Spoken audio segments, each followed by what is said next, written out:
Good morning.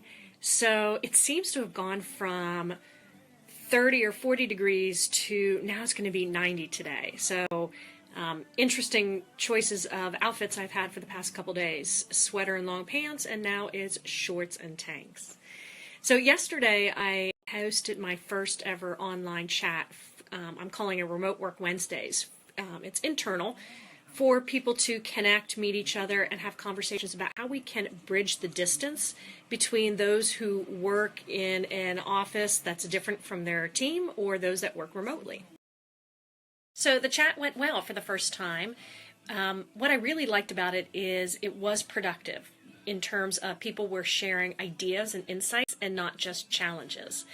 What I really liked about it, and I was just looking at, I'm typing up a recap of it, just really quick to share with others so people can learn from it without having to go through all the replies and discussions. And I find that really valuable, and others do as well. They like to see the quick recap. But what I thought was really interesting is we talked about intentionality. So I think it's very true that when you work in a remote environment, whether you are just distanced between offices or you truly work from home, you have to be more intentional about your interactions. You don't have those visual cues. You see somebody, you're walking to the water cooler, elevator, in and out of the building, where you make those connections. You actually have to sometimes plan for those and be really intentional about meeting people that are different and new. As I was reading through our Springboard article and prepping for the chat and thinking about my own biases, I realized that I do reach out to the same people time and time again to collaborate and be a thought partner.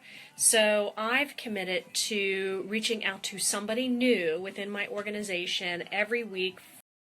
So just spent the morning, or part of my morning, putting together a recap video for those that completed a business acumen program over the past year. And the way I did this is basically took snippets and photos from our online discussion boards, photos from the live workshops that we did, and put them all together in iMovie.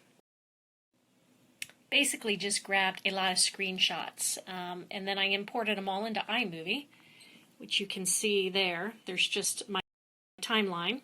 And then I added music to it, just dropped and dragged it into iMovie and put it all together as a movie.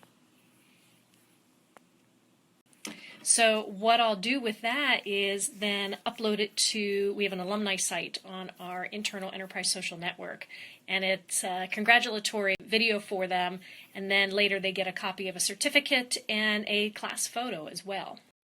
So one thing that was especially challenging is I wanted to have like rolling credits of all of their names going through it. Couldn't figure out how to do that in iMovie, so did it in PowerPoint, exported it into a movie, and then pulled that into my iMovie.